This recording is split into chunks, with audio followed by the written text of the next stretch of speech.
All right, welcome back, everybody. This is Peach Pit. We are here for some week one review, some week two previews of our first week of Charged Up for this 2023 first season. We are excited to be here, bringing you again some content about the district, as well as some thoughts on what the game is looking like outside of this district as well, to help see what we can bring some interesting conversation regarding the game to hopefully see some the acceleration rate improve for the week 2, week 3, week 4 events, and we'll see where things go. But before we get started, we have the usual disclaimer that any views or opinions shared on the show are solely that of the individual contributor and do not reflect the views of Peach Pit, any FRC team, First, Georgia First, South Carolina First, or any of their affiliates and sponsors. So the idea behind the show is to serve as an FRC talk show that focuses primarily on the Peachtree District. We're going to be talking about a variety of topics, so don't be surprised if you see us drop some hot takes. Well, Thomas is out this week, but ultimately we're hoping to provide some entertaining and engaging discussions.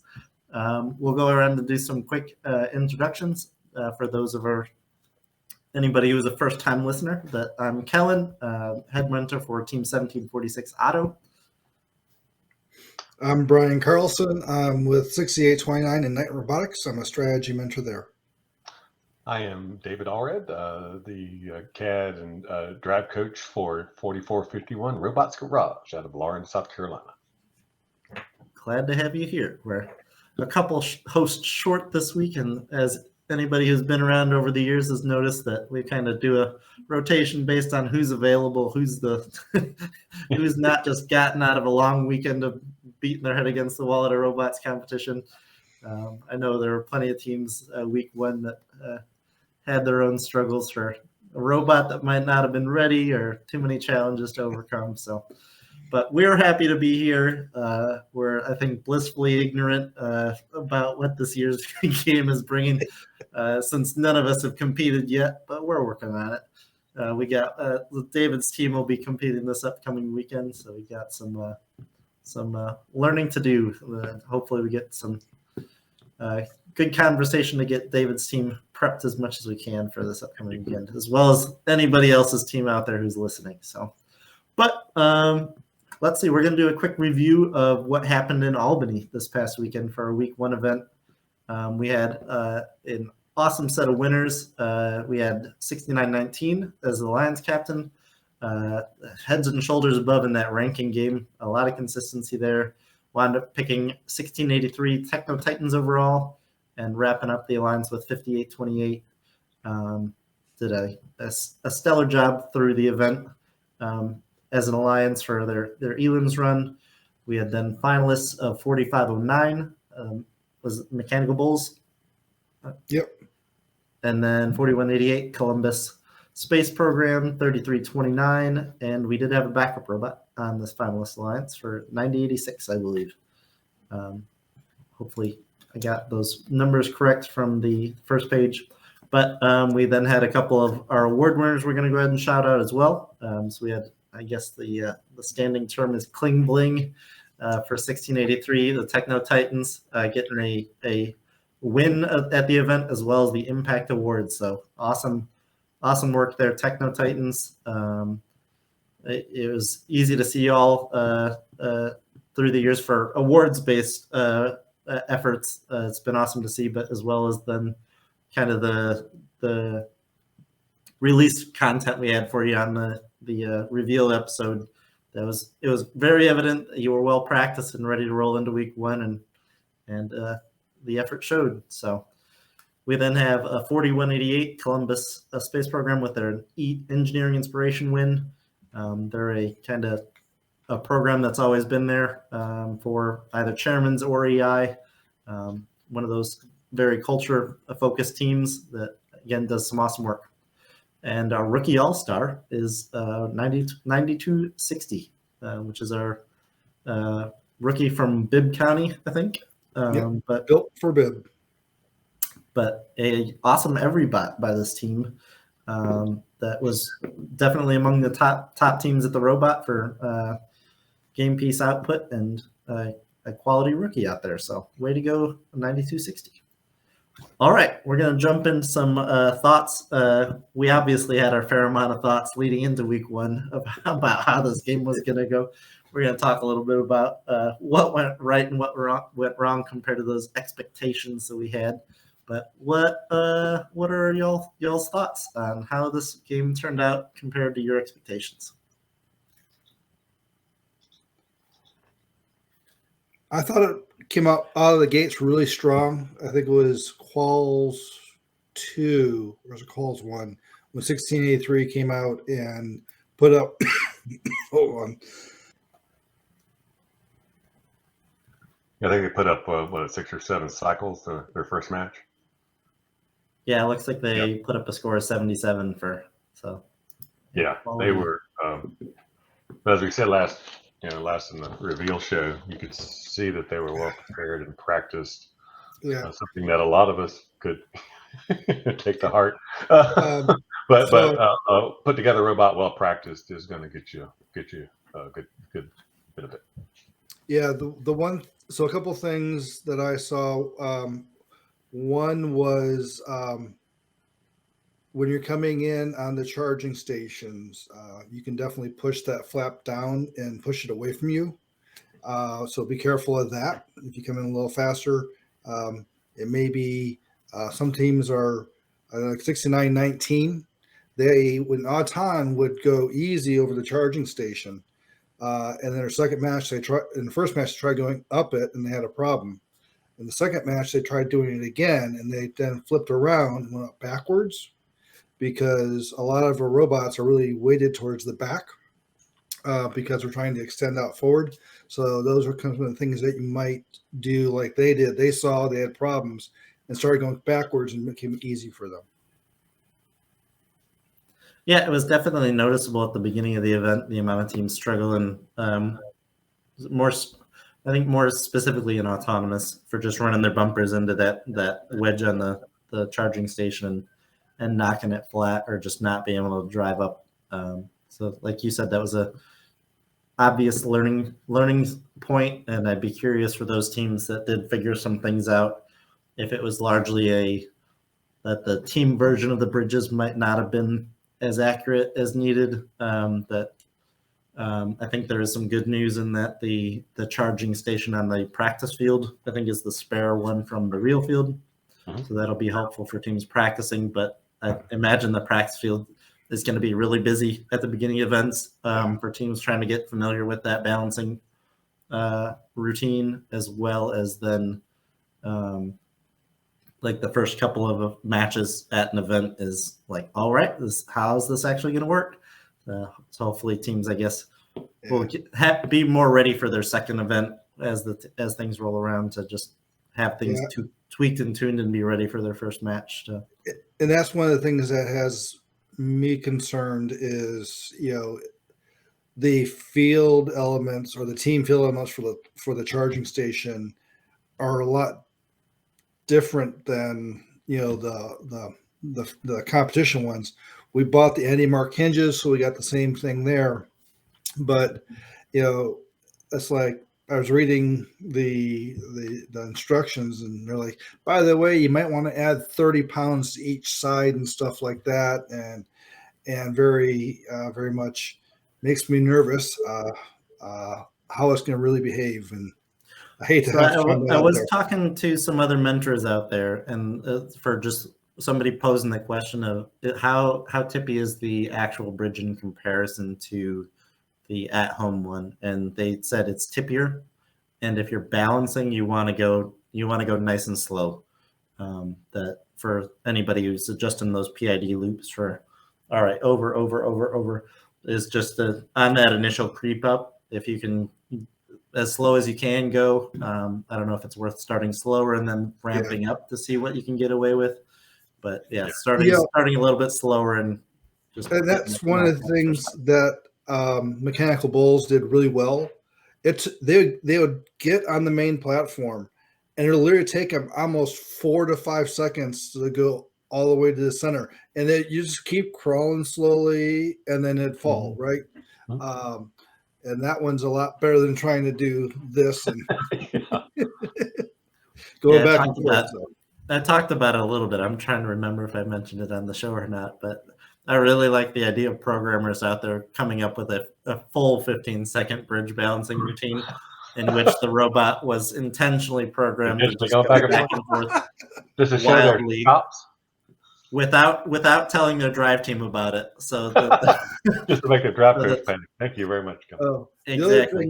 The other thing I noticed with the autonomous, the teams that went over into the neutral zone, right, and to get out of the community, that barely went over and then started coming back. They didn't have enough velocity going to really push it down, and they ended up pushing. I think they couldn't get up, or they pushed the neutral. They pushed the flap down, basically, right. And then if you went over and you went out like a foot or two and then came back with a little more velocity, it was easier to get up on top. Gotcha. Yeah, I'm sure everybody will have to adjust it. We added 30 pounds to our team element on each side, just according to the plans, and it did seem to go a little easier. But we'll see the real thing next coming week. Yeah. Mm-hmm. Anything else about Albany? So Brandon, you had mentioned something, or I'm just looking in our show notes about the bridges and some of the things that were happening with them. Specifically, I know it happened to 4509 one time in their end game about Brit. Yeah. I noticed this at several other events out there, and I think there's a bit of variation on how it was called or how it was interpreted. And this was the case of bridges getting wedged up, which I think in some cases it's a bit at fault of the teams in some way or another, which I think is a little bit sketchy on how the game field elements are designed. But if this is the bridge, just the one side of it at least, is that a team would run into this side fast enough that it would just get pushed up, and they'd push hard enough that this would just get wedged up, and the rest of the bridge or charging platform but even if the robot drove up on the other side and stayed up here, that this bridge was not coming down, which I think I don't know if the awareness is going to grow that. So, and again, this is called differently. In some places, I think it was called a field fault, where others is play it as it lies and deal with it. But I'm hoping tomorrow's update from First we'll have some commentary on that. Yeah, I heard the FTAs are really looking at this for ways. Apparently, there was either a lubricant of some sort that they were spraying on the plastic panel underneath in order to make it slick enough that it'll slide back out if it does get wedged up. But I don't know if they'd be looking at any design changes in order to avoid the issue. Well, I'm just wondering how it's going to be called, a field fault or not. So, that would be looking for some consistency. So I'm going to definitely ask that in our drivers meeting this coming week. How's this going to be called? But yeah, in that situation, if it's not a field fault, I think what drivers really got to look to do is, if it's wedged up like this, is at either end of it, if you can tuck your bumper in that side the corner and shove it out, and just give it a little nudge to try evening it out. That's, I think, what you got to look at if that's your only hope for getting a balance and staying with the other lines during the end of the match. It's a tremendous game swinger, so we definitely need some words of wisdom from the game design committee and then from the PAs at the upcoming events. Mm-hmm. All right, let's see. What are some other thoughts? I think we covered ranking a little bit. Obviously, the charging station or charging platform were the rule of the day for, especially for 6919, for being, I think, let me do a quick eyeball here, but I think 2 something rank was the ranking score, but then 2.66 was the 1 seed, but then a huge drop of 0.75 in that ranking score average down to 1.91 for 1683. Was a huge drop off and most of those 1.91 for Techno Titans didn't include charging station bonus RPs. So they Yeah. really made their money just winning matches and blasting through that way. So I'm curious to see how that ranking game really steps up. I think there are going to be more teams throughout the season that get that Auton bridge balance figured out. But you're really going to need that in order to rank high in this game. Right. And what was hurting a lot of them is the Autons. Week one's always rougher because you have less time than, we're going week 3, and I love the extra 2 weeks. It's a big difference. But a lot of the bots were just moving during Auton or just dropping the 1 cube. So if you don't get that Auton balance or the charge, right? Charge. Then trying to get 3 bots at week 1 to do triple balance at the end is going to be really impossible. And 69-19 went 12-0. So of those, 24 point whatever they had, or they probably got like 1 or 2 balance or rank balance RPs. Rest of the time it was just 12-0 from winning. So. Yeah, so I'm curious. I know some of our events have a little bit deeper fields, just to see. But even with those so-called deeper fields, I know a lot of teams out there are struggling to get their robots ready. So no one is struggling. Nobody's struggling. Nobody. Oh, I don't know about that. Sure. But again, I think again it's scarce for teams to be ready this early in the season, and I'm looking forward to seeing that ramp up especially for the teams that have played already. But just to see how quickly those teams starting later in the season can pick up and run with this game. So I'm kind of curious to see how the game progresses. So we're getting 6 at week 1 as far as cycles, right? And I think David, didn't you say like 1678 did like 12 or 13 cycles, right? And that's kind of more like world class. Yeah, I wasn't really super accurate on counts. I was just counting them on a few matches, yes. But if you think about it, I don't think the game in our district is going to go to like 10 or 11 cycles, right? So it's going to get further along, but I'm not sure it's going to get 50% more than where we're at now. That's, I think, the really interesting point is that for as good as 69-19 and 1683 and those teams looked, is where is their ceiling from here, and what adjustments and can they really gain? How much more can they milk out of that driver practice for really smoothing out those routines, tweaking their mechanisms to not drop any game pieces or practice that lineup. That's gonna, I think, be the real either that squeaking out as much as you can out of Auton. And I know a lot of the top events in the world, even some of the best robots on those number 1 alliances, we're just doing a single game piece Auton and balancing on the bridge. I think it's going to be difficult to stretch that out because you need that bridge to be balanced. So until we start seeing third robots that are capable of that, there's going to be top teams at these events just only scoring 1 game piece and getting on the bridge. Yeah. What's interesting is, the skill that is most important is basically driving for endgame, right? And so, as you mentioned, people are coming in with a design and they may be able to get a little bit better, but unless they, like do auto in a couple years ago, where you rebuild your whole robot, right?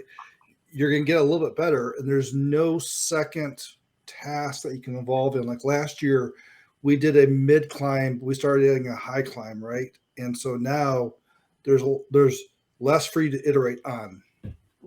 Mm-hmm. Yeah, so basically you'll be iterating on, can you get 1 or 2 more cycles out of your game, either through autonomous or, especially if you're full field cycling, you might be able to squeeze in 1 more full field cycle with just better practice or automation or whatever, but you're not going to get like 3 more. And so you got to focus on autonomous scoring and triple balance in game and squeezing out those cycles to improve your game going forward. Yeah, and keep your eyes on strategies too for the other events going on out there. It's really eye-opening to see how people are playing the game. I know we had some fun kind of fort climbers at the end of the matches at a couple of events that worked out and didn't work out in some situations. That was with that being said, I think this game is awesome to watch. Yeah. I think some people are like, well, it's being played at such a high level in week one. What's it really going to look like at World Champs? But I think the depth of field is going to be a little weaker compared to last year at World Champs, just because there's more teams and more divisions going. So it'll be a little bit watered down. But you're going to have some really good third and fourth robots on these world championship alliances, and it's going to be nuts to watch. Crazy. What I found hard about watching the game on video is hard to kind of see and discern what's happening with the grids all the time. And so you don't know if somebody's just one short of a link and that kind of thing. So the scores are jumping around. You can see how tight the game is. So it's a very exciting game. It'll be much better in person than on video. Yeah. Mm-hmm. The other thing in regards to video scoreboard of all the grids so that you can watch, like a exactly. Well, that's why I was looking to First Inspires since Blue Alliance doesn't have the Albany app. I went to First Inspires. I'm like, oh, I love the layout where it's like, here's what was scored, right? Be nice if that was there real time. I know the coaches would probably love that. I would. But the other thing that, along with how they're going to call the charging station being locked into position and unbalanced is, there are a lot of bots that are taller. And so the way the game plays, the traffic is crossing each other. So it's very easy for two bots who are going as fast as they can across the field to hit each other. And if you're the tall bot and somebody else is a low bot and the tall bot gets knocked over, they've been calling some red cards in those. So if you're going to drive fast, drive careful. Which, again, is crazy because I think that happened to two number one seeds this past weekend, which I think both wound up surviving through the double elims bracket for coming back for a win. But to do that in your first match of the elims bracket is all right. Everything's on the line now. We got to win out from here. Yep. Yeah, there's 4 people in the lower bracket going, I got to go up against the number one alliance. You kidding? Yeah, I thought this was supposed to be the easy one. What are you doing alliance? Poor people. Is that the new meta? Just take the loss early and try to go in the lower bracket. Well, yeah. I think it was interesting because the 8 seed wound up beating the 1 seed at this Hinami, but is that the 8 seed then beat the 4th or the 5th seed, whoever won there. So that they then lost in the 3rd match and actually wound up having to play against the 1 seed again in the lower bracket, which was I'm sure. Oh man, we got to play you guys again. I will say this: the double elimination is playing really well. I like it. I do. Mm-hmm. I think let me see if I can't pull them up, but there were some numbers out. I think some friends had posted them for what the kind of the spread was on what seeds wound up winning, which I think it was about 75% of 1 seeds wound up taking the event at least. And if I recall, Trevor, one of the original people doing Peach Pit, had done some analysis and never in PCH history had an 8 beat a 1 seed previously. Because you have to do 2 out of 3, right? It's a lot easier to get that 1. Right. I like it. Yeah. I think another thing we noted in our notes was brake mode on the drivetrain.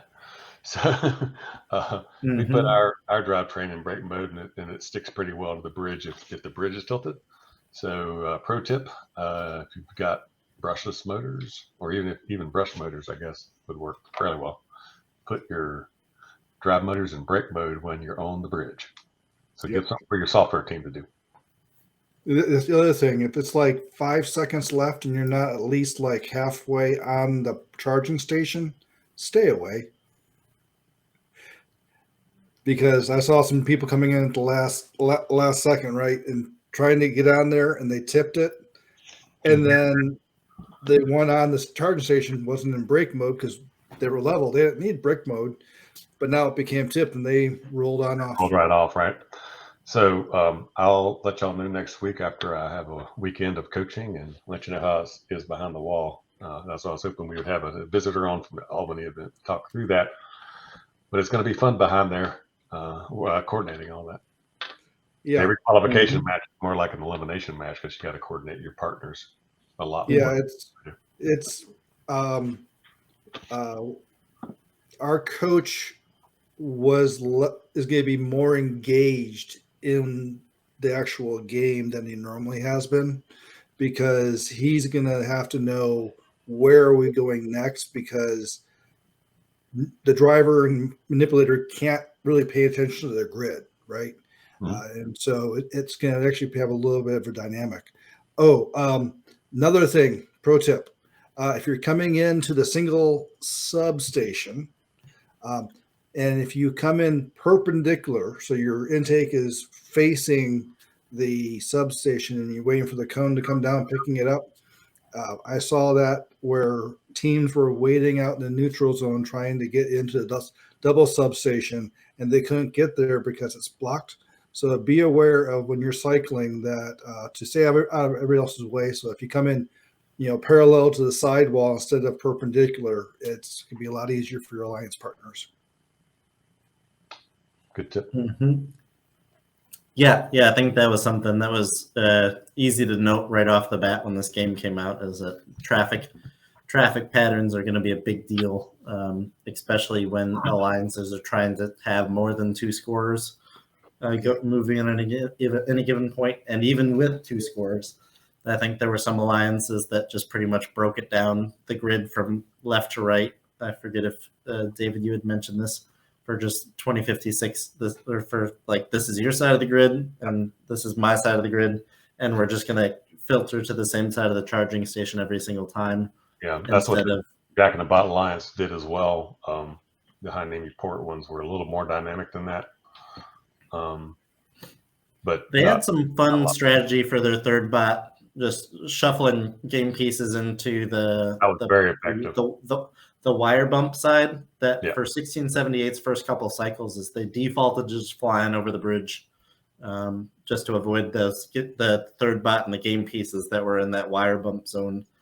But it was awesome to see how well orchestrated and how consistent that strategy was. Yeah. But I did get the numbers for, I guess, this is a friend had put these together, I guess, for that 21 first seeds wound up winning, 1 second seed wound up winning, 2 third seeds, and 1 fifth seed. So that was the kind of distribution of the alliances that wound up pulling off victories. So probably not much different than any other year.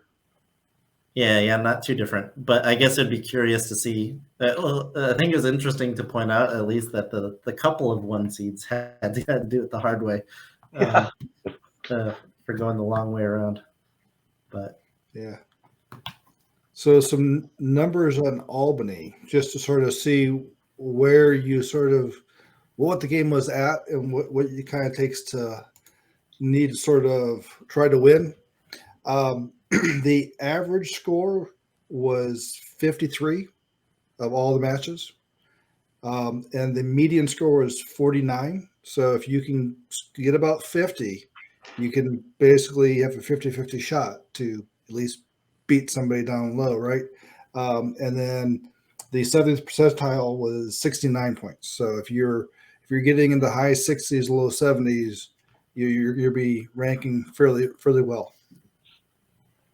That's where the light bulb that went off in my head and I think we had, I don't know if mentally I had any higher expectations for this game, but that I think you could very much play this in a 2016 manner, for at least how we played it, for just mashing low goals the entire match and being good at the ranking metric, which was in 2016 just crossing as many defenses as you can for getting that ranking point every single time. But was to then in this game, I think there's a huge market out there for a low hybrid row robot that just has an intake to just pick up game piece, spit out, pick up game piece, spit out.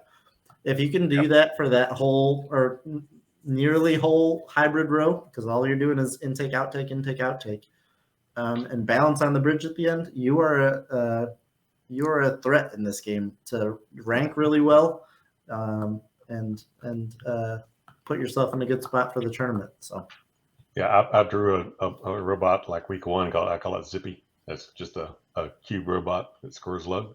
It's a very effective robot, and I was hoping that more people would build it. I'm not sure how many will, but we saw a lot of pictures from Albany of just robots with chassis, and I know every team kind of has their own situation and their own challenges to deal with.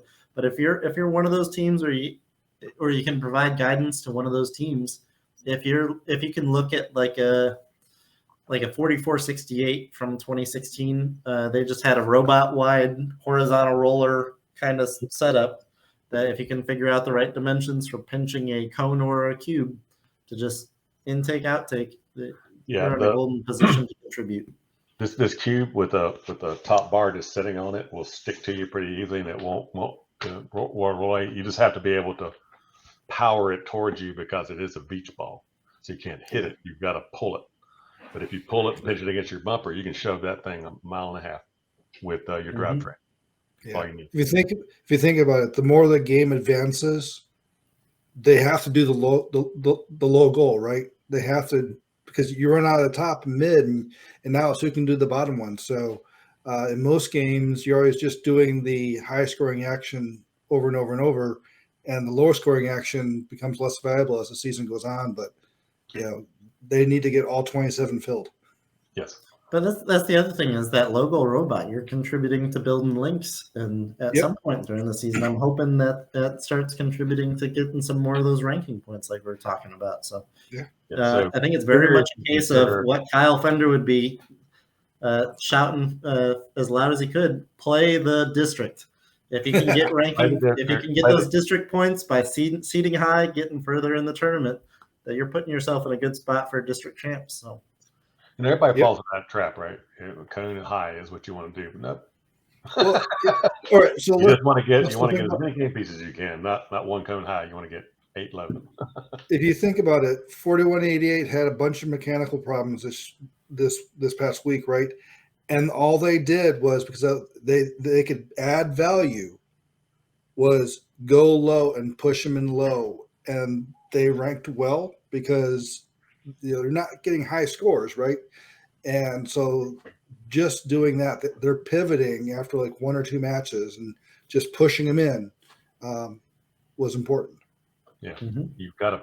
Yeah, say play with the robot you have, not the robot. Play with the robot they have, not the one you want. You got to play. But it worked in CAD.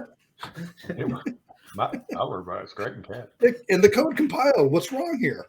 Well, Brian, you try setting your computer out there with the CAD open and see what Jan or the FTAs have to say about it. If they damage inside my bumper, which would be pretty easy here, I would have went on a red card. All right. Well, I think that's some pretty good coverage for week 1. We'll see if any other content pops up along the way. But we're going to hop into a bit of preview for what we're looking at coming up. So we're looking at week 2. We got a couple of PCH events, which is pretty cool. That I'm trying to think. We've had a couple of these, I think, in PCH history for where 2 events fall on the same weekend. But it's been a rarity just because since 2016, since we've been a district, generally it's been kind of a one event per weekend kind of thing. But exciting to then have South Carolina in the house, starting their very first district event in Anderson. But for some general conversation about week 2, I guess we already again covered it, but focus on ranking well, going after those charging station points, do it every single time. And then see what you can do to start focusing on co-op links to get it down to four links for your alliance, but see if that's at all a possibility. But I think that's kind of the stuff we're looking for those advancements in strategy. And as we mentioned, kind of looking at the traffic flows. But in a public service announcement, there is a driver station update that will be mandatory. 23.1 version. So please download it now before you get to the event. Although I'm sure the people there will help you load it up, but just get it done. Mhm. Apparently, the consequences of the existing one can be catastrophic in the middle of a match. What, you want your Yes. controllers to work? You want your controllers? I've heard it's helpful. Yes, I heard it's very helpful. So anyway, please update to 23.1 or something like that. Yep. All right. Well, we're gonna do a little. We're gonna do some event previews. We'll get things kicked off here with some discussion around the Dalton event. So we've got our usual event in Dalton up again this year. Again, awesome venue up in Dalton. We were there last year. Had a good time with our friends at Ignite for making a little bit of a eliminations run. It was a fun time. Great venue. So we're going to give a shout out to the defending champions of 1771, 8736, and 6712. Let's see. Yep. The only one of those attending will be 6712. So we'll see if they can keep their throne against some good competition. We've got a lot of teams making their debut. I'm trying to think if any of these Dalton teams will be playing for their second time or not. But let's see who really jumps out on this team list to you, Brian. Anybody in particular? So been at Walton's DE, and I haven't seen their I saw them tuning their elevator one time, but I expect Walton to come prepared. I think that DE there is very valuable. I know we've been going there a lot, and if it wasn't for that, we wouldn't be where we're at. So I expect them to come out doing real well. I'm interested in seeing how G3 does. We played with them last year at States, and so I know. Well, back now it's still States. Now it's district champs. So I'm curious to see how they come out this year and how what they do and improve. I know they're going through I think a new teacher we're working with the mentors that are there, and so they've done well in the past. Let's see how they can keep doing. Yeah, I'm checking my numbers here, and it does look like all 25 teams, I think, at Dalton will be playing for the very first time. So this will be another event of teams getting their feet under themselves, trying to figure out how to play this charge up game. And 7514 Eve Robotics is back, which is great to see. We played with them in 2019 at district champs as they were the 8 seed captain. It was great playing with them. Love their branding and everything. The purple jackets they had and everything. And I'm glad to see them back. I know they were struggling to come back after COVID, and they finally made it back. So be hoping to see them. I'm not sure if they play at Macon or not, but hopefully see them at district champs. Yeah. I'm going to give a shout out to our Forsyth County teams attending this event. We'll have 3 of them over there. I think that aligns well with them. I think TSA State winds up happening in week 3 or something like that, which I think works out for our county team schedules largely. But we have 3815 North Forsyth Raiders. We have 6944, who I believe is making a comeback this year from West Forsyth High School. And Avenger Robotics 7451. Let's see, South wound up playing week 1 for 4112. So it's cool to see that a Forsyth County team do as well as they did. I think they ranked pretty well and had a good showing all in all. So go Forsyth County. And Global Dynamics is usually fairly solid. They come out.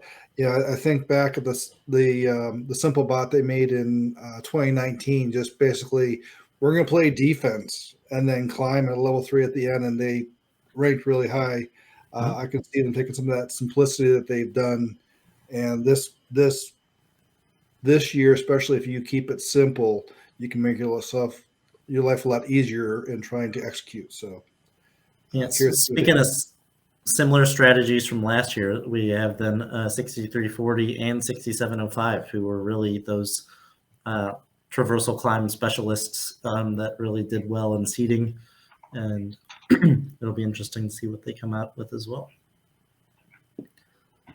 We got the, I think, hometown 5900. I'm trying to think if there were some other, but yeah, 6887 was the Dalton Catawat. So we got the hometown teams looking to prove themselves as well. Yeah. And 6340 and 6341 Firestorm Robotics have both been coming out to Walton DE. So I'm sure they're going to be coming in with the ability to start playing the game right away and keep improving. Gotcha. But yeah, it looks like a pretty solid field. Obviously, I think if you're looking at track record, that 2974 really stands out compared to the field for a team with high expectations, I think, coming into the event. So it'll be interesting to see how they come out of the gates. Yeah, I think for Impact and EI, Walton has always got a great program going on there. And then also last year, I believe, the Fighting Mongooses 5900, the hometown team, did they win? They won the Impact Award last year, or was it EI? I think they won the Impact Award, or back then it was still Chairman's, but yeah, I think it was. Let's see, 5900 got an EI last year. EI, that's right. Yep. So there's gonna be, if you're gonna take home the award there, there's some good company there. You've done well to win. Well, so, and speaking of company there, you got 6340 and 5900 were actually the two EI winners at District Champs last year. So they're both at the same event. So yeah, some good quality teams there on those culture awards. But gotcha. Yeah, it'll be interesting to see. I'm hoping to see we get some advanced, continued depth. I think, even though it's these teams' first time playing, that maybe they've gotten a little extra time. And we'll see those ranking point numbers start bumping up a little bit as teams figure out the bridge, figure out ranking, and figure out how to play this game.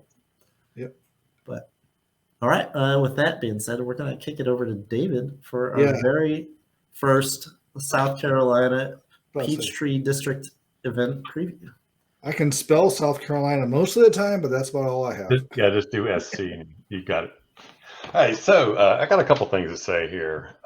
Back in the first show on this Peachtree event, talking about South Carolina teaming up in this Peachtree district, that we'd get a lot of benefits for South Carolina teams out of this, and I think that's already come to fruition. So last week at Albany, we had one South Carolina team there attending the Biting Bulldogs out of Georgetown, 81-37. And they not only played in their first playoffs, they also were Alliance captain in number 6 Alliance. So congratulations to the Biting Bulldogs, and I'm hoping that was a very exciting event for them. They're actually not at this next event. They'll be back at Hartsville in week 4, but they're one of the South Carolina teams that will not be playing with us here in the Anderson event. And so, yes, this is the first Anderson district event presented by Magna. And it is, well, not a repeat event of last year. This will be the second year in the venue. Last year we had 38 teams, and when we call it the Electric City Regional. And the Anderson is home of one of the first electric dams in electric distribution systems in the state. So they were called the Electric City. And so we also have this year 31 teams coming to the district event, which will be the largest single district event in the district this year with 31. In that field, we have 2 South Carolina rookie teams, and they are 9011 Orangeburg Robotics out of Orangeburg, South Carolina, and 9315 the Coding Comets out of Columbia. And so we've had several different teams pairing up with those rookies to make sure that they show up ready to roll, especially since you've got to be inspected and have no practice day. So we've been trying to hold their hand through this process, and hopefully they have a good first event. We also, in the field of 31, have 4 teams crossing the border from Georgia. And so we'll be joined by 3091, this 100 Scholars out of Atlanta. 4189, the Chargers out of Jefferson. 4730, the Terminators out of Albany. That'll be playing in their second event, week 1 and 2. Want some punishment? Do it. and then 6910, Mill Creek Steel Talon out of Houston. Is that how you say that? Houston. Yeah. Okay. Whatever. Yeah. So sorry. I can't spell it either. But anyway, so welcome to the 14th. We very much look forward to that. Now this event in the Anderson district it's in the Anderson Civic Center, so we should have plenty of room since we went from 38 teams down to 31. We'll have a decent sized practice field. We're going to try to sneak in a few practice matches as well. We're going to try to go for the gusto. I'm on the planning committee as well, so we're going to try to sneak in a few practice matches, at least just to give some refs the practice as well as some teams. And so I look forward to that challenge as well. Why not, right? I guess this event, I don't know much about the Georgia teams. We'll have to just learn how we go. But so we have all the usual suspects from South Carolina that'll be there, and returning from a couple years hiatus will be 1319 Flash out of Malton, South Carolina. So I'm really looking forward to see what they can bring. So it's hard to tell how this is going to shake out because there's a lot of teams at the top level of the state that are kind of the same. And so it just might be who's more prepared than the other team at the time. I have seen some pictures of several robots. Of course, 342, the Burning Magnetos have been on the Open Alliance. If you've been following them on Chief Delphi, you've seen their robot. I've seen the robot from Making Magic, at least a picture of it. And 3 teams have visited our shop to practice on our field. 343, Metal in Motion, 8575 due west, and 6366, the Ramrods out of Simpsonville. So I've seen several robots, but I don't have any things to say about them. They didn't say I could tell you what's going on. So I'm not going to do that. But I think there'll be a lot of the usual suspects at the top, and it's kind of hard to pick out of the mix what's going to happen. It's just all really comes down to preparation, I believe, as we saw from week 1. Yeah. I think looking at this team list, so I've been around long enough, I guess, pre-districts for the Peachtree. But I think it was 2013 was my very first year down in Georgia.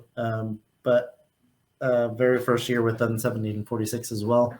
But we actually got to play with, had the privilege to pick 343 at the Peachtree Regional that year. So looking forward to having some of those South Carolina teams back in the action. Yes, a couple of ones that jump out from memory, at least, are 343. 1102 is an obvious one. Happy to have them back in the district. Yeah, the border jumpers are back. Yep. Yep. Yeah, 1319 was a usual suspect in some of those Peachtree district or Peachtree regionals back in the day. Or 2815, I think, was another for. But yeah, you got your Georgia teams. 4189, and let's see. You got a couple Georgia teams that might not have the strongest history, but have put on some good showings here and there. So it'll be interesting to see what they pull off this season. 4189 has had some fun robots over the years for some. I particularly like the 2018 robot with a funny little double flipper kind of thing for kicking totes into the power cubes into the scoring elements. But yeah, I think outside looking in, I think the couple of stronger contenders are yourselves, David, for 4451. 1102 is another one that's had that strong history. But those are the ones that really hop out off the page. But yeah, obviously, and the most interesting one. Surprises are out there. Yeah, the most interesting one to me, although you might not know much about them, is 3489 Category 5 out of. They were another one that I think was there in 2013 at that Peachtree out of the Charleston area, although they're Somerville. Them and Viper Drive. can bring out some interesting things, as well as 342 down there. And of course, 281 is always builds solid machines as well. And so, and then let's see, the technical terminators 1051. So there's just this bunch of teams that are just packed tight together. And so again, I think preparation will win the day. Mm-hmm. Yeah, you can have as much of a track record as you want from past seasons, but you gotta keep showing up to prove it. Yeah. Yeah, exactly. This is a late week one, right? So, Yep. so luck will fall to the prepared.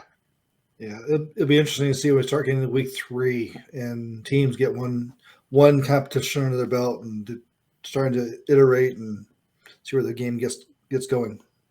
That's where I'll be curious to see for week 3 for us playing for the first time is to see the events with or the other teams at that event with experience under their belts. Is how much will they visibly be ahead of the field just for having that initial event out of the way? Yeah, we'll see. That's all I've got for Anderson until I can give you a review of what actually happened, and I'm sure it'll be an interesting tale. Yeah. But yeah. Usually we'll do a kind of a pick out or for any standout teams or dark horses. But I think we did some pretty thorough rundowns. Yeah. I mean, it's on like our I said, it's hard for this event for me to tell because without seeing robot pictures, I don't really know. Same for Dalton. I think there's again a lot of teams that could be in the runnings, and it'll be interesting to see how it shakes out. But I'm mostly curious to see how and what changes compared to week 1 for developing strategies and what teams can pull it off. I know we bugged some other mentors on the ground down in Albany to please send pictures just for wanting to see the robots out there and how the season was going to get off to a start. But that's always one of my favorite parts of seeing how all the different teams solve the same game challenge. But I think this year in particular is a real fun one for the unique designs we're seeing out there. That I think Brian pointed out the other week at DE is like, you guys have some fixation on exercise equipment. You have the exercise rollers. This time you got a treadmill. The comment I made was, what next year you're gonna have a power rack or something? Yeah. Well, we'll see. Well, but yeah, it's fun to see where those kind of things come from. I think it's always fun when teams kind of come up with their own solution instead of saying or just drawing all that inspiration directly from past FRC robots.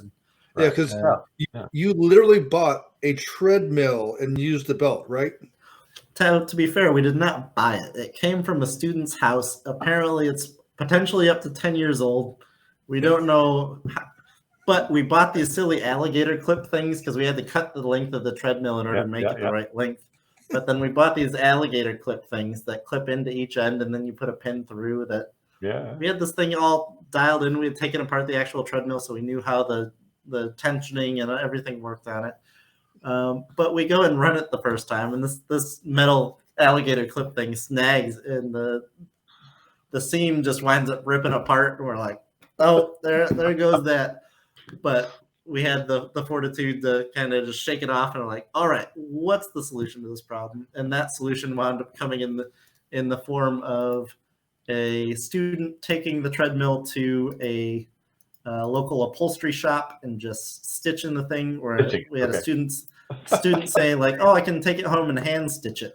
We're like, I don't know if that's what we want. But we wound up looking it up, and I'm gonna call him out here, but I think it was Greg Perkle's upholstery shop. So it's a local shop that wound up getting the job done for us for getting our treadmill repaired, as you do at a usual first robotic season. Going for the creativity award, right? Are you like 5 points? Are you gonna be rebranding for like Team MacGyver?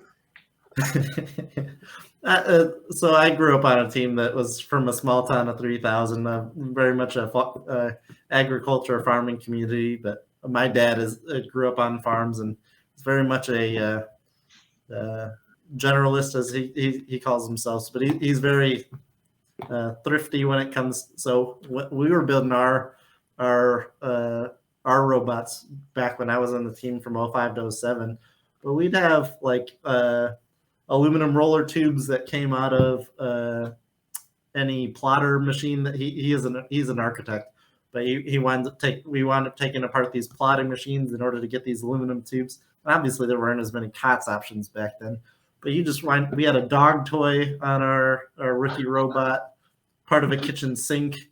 It's just you gotta find that inspiration where it comes to, you know. We've done some creative things, but I don't think we pulled out the kitchen sink yet. I think that's how you know you've gotten there. When you've reached the pinnacle. Oh, that's good. I love that. Mm-hmm. Well, I'm looking forward to a wild week of play. And from the looks of it, it looks like a fun game to coach. It may or may not appear fun from the stands, but we'll see.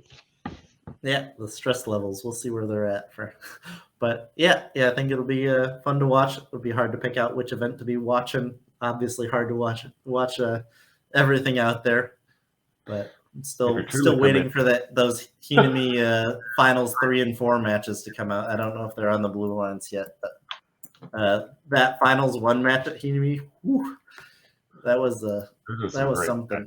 For the 148 to 148 tie. So get out there and watch. Oh, it looks like they're finally posted on the blue line. So I know what I'm doing right after this. Yeah, watch that high level play. Mm-hmm. But yeah, it's a great conversation. Any last thoughts before we wrap things up here? I'm just, we've been going to DE practice as much as we can, trying, we keep breaking the robot, which is good because we're not breaking it at competition. So we know what's breaking, which is good. But it'd be nice to, after seeing some of the games, I just can't wait to get on the field. We'll see how it goes though, because as much as you think you're ready, it's just like you get there and see what really happens. Mm-hmm. The more you know you didn't know. Yeah. I was going to try to keep something together and keep playing the game. At least I can score with the drivetrain. If I can keep the drivetrain together, I can score. Exactly. It doesn't have to be pretty. That's Score. Preferably pretty, but if not, we'll take what we can get. Yeah, but I'd say a working drivetrain can get you like 25 to 30 points. You push cubes in and you can auton and balance at the end. Oh yeah, you can score over 30. But all right, well, with that, I think we'll go ahead and wrap things up. We'll see when we're back next week. We'll try to get things arranged a little bit earlier on and see if we can't get one of those Winning Alliance guest suites got in the routine of having on last year. But we'll see what we can work out. But otherwise, we'll see you next time. Have an awesome week. Thanks, guys. All right, see ya.